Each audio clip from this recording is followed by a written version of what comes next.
Bismillahirrahmanirrahim. Assalamualaikum warahmatullahi wabarakatuh. Perkenalkan, nama saya Nurul Fadilah dengan NIM 23060200023 dari kelas 5A Taktik Sifat. Video ini guna memenuhi tugas mata kuliah Praktikum Genetika Modern yang diampu oleh yang terhormat Ibu Feni Widianti MPD. Di video kali ini, saya akan melakukan praktikum genetika modern yang kedua mengenai monohibrid. Selamat menyaksikan. Tujuan dilakukannya praktikum mengenai monohibrid ini adalah yang pertama, mahasiswa dapat membuktikan adanya prinsip segregasi secara bebas setelah melakukan praktikum. Yang kedua, mahasiswa dapat membuktikan perbandingan Mendel pada F2 persilangan monohibrida, yaitu perbandingan genotip 1:2:1 dan perbandingan fenotip 3:1 setelah melakukan praktikum.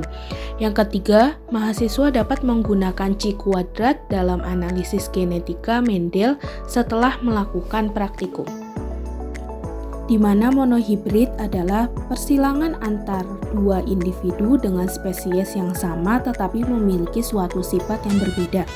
Monohibrid ini menghasilkan keturunan pertama atau F1 yang seragam. Pemisahan alel terjadi saat keturunan pertama atau F1 heterozigot membentuk gamet-gamet yang akan menyebabkan gamet hanya memiliki salah satu alel saja. Untuk genotip adalah sifat-sifat menurun yang tidak tampak dari luar, yang disimbolkan dengan pasangan huruf.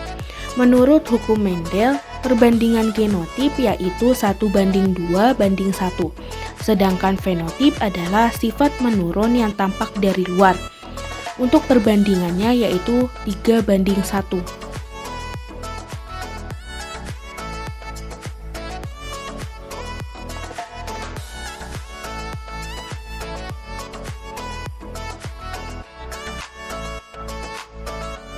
Menyiapkan kancing berwarna hitam sebanyak 20 buah dan kancing berwarna putih sebanyak 20 buah.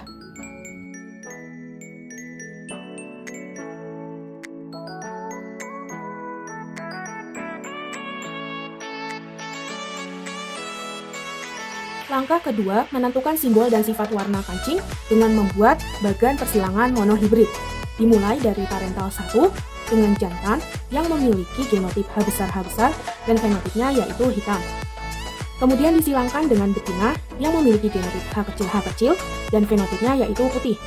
Maka dihasilkan keturunan pertamanya adalah H besar H kecil dan fenotipnya yaitu hitam. Selanjutnya, parental 2 H besar H kecil milik jantan disilangkan dengan H besar H kecil milik betina. Jadi dapat dilihat bahwa parental 2 atau P2-nya adalah H besar H kecil yang disilangkan dengan H besar H kecil. Setelah itu, membuat simulasi pembentukan gamet kedua dengan menggunakan 10 kancing berwarna hitam sebagai H besar.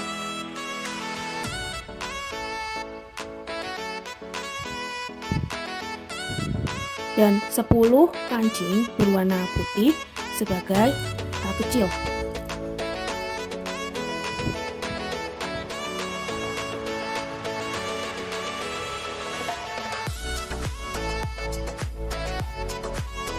Kemudian melakukan hal yang sama pada gamet betina dengan menggunakan 10 buah kancing berwarna hitam sebagai H besar,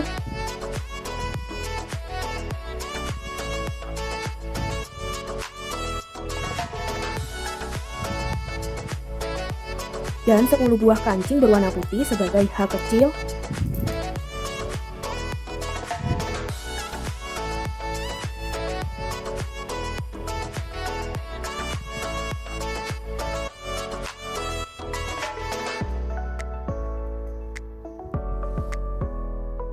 Pembentukan gamet telah selesai dibuat untuk membuktikan bahwa pemasangan gamet terjadi secara bebas atau sesuai dengan hukum segregasi.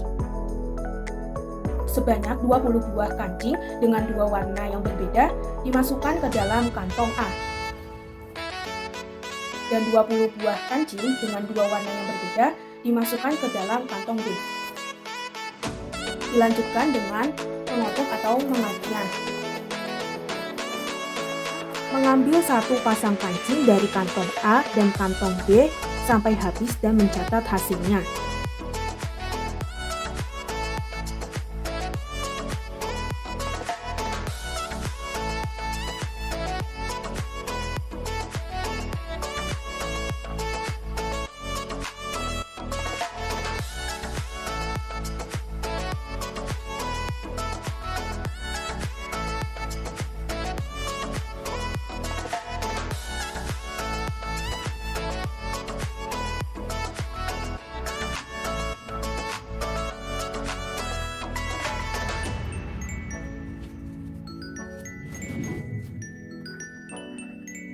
Didapatkan hasil bahwa hitam-hitam atau H besar dengan tali sebanyak 6, sehingga frekuensi 6. Kemudian hitam putih atau H besar H kecil dengan tali sebanyak 8, sehingga frekuensi 8. Terakhir, putih-putih atau H kecil dengan tali sebanyak 6, sehingga frekuensi yang didapat yaitu 6.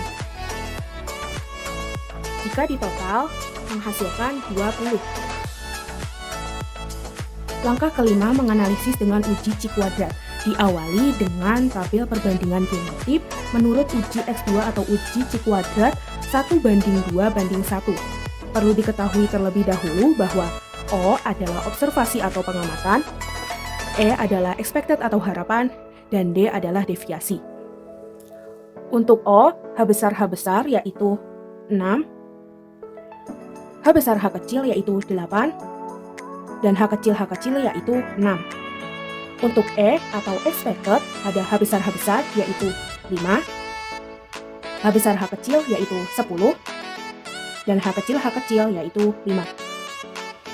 Untuk menentukan D dengan cara E dikurangin O, maka 5 dikurangin 6 yaitu negatif 1, 10 dikurangin 8 yaitu 2, 5 dikurangi 6 yaitu negatif 1.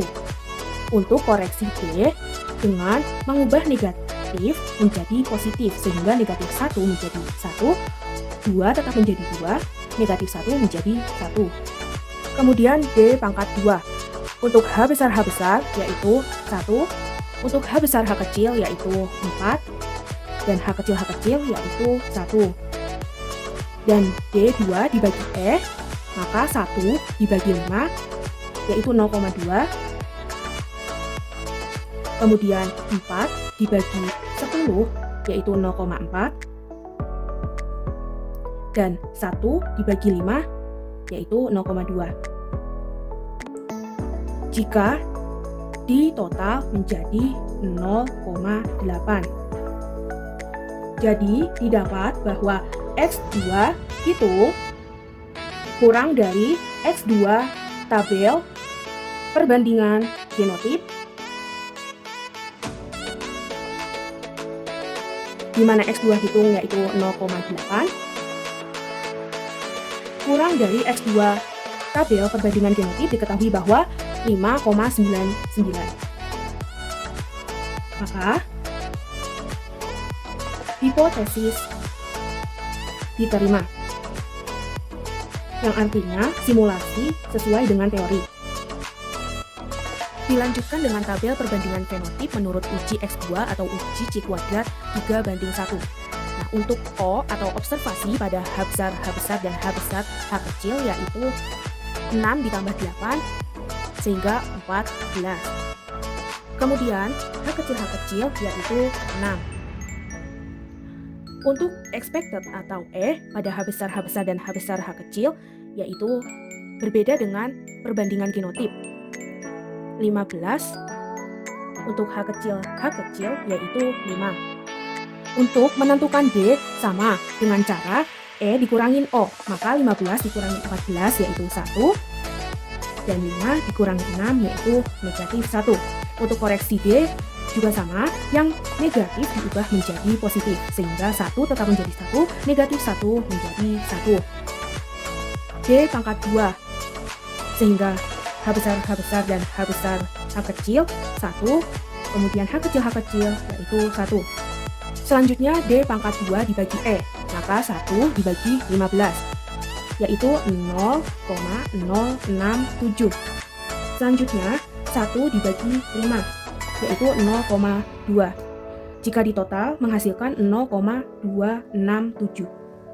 Jadi, diperoleh bahwa X2 hitung kurang dari X2 tabel perbandingan fenotip,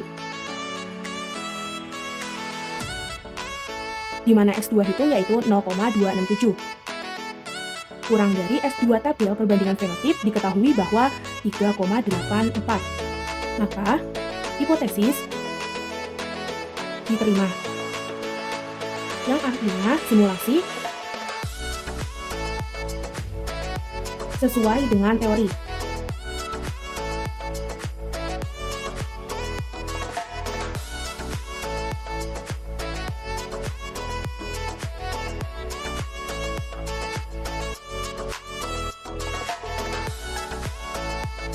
Sekian yang dapat saya sampaikan, kurang lebihnya mohon maaf. Wassalamualaikum warahmatullahi wabarakatuh.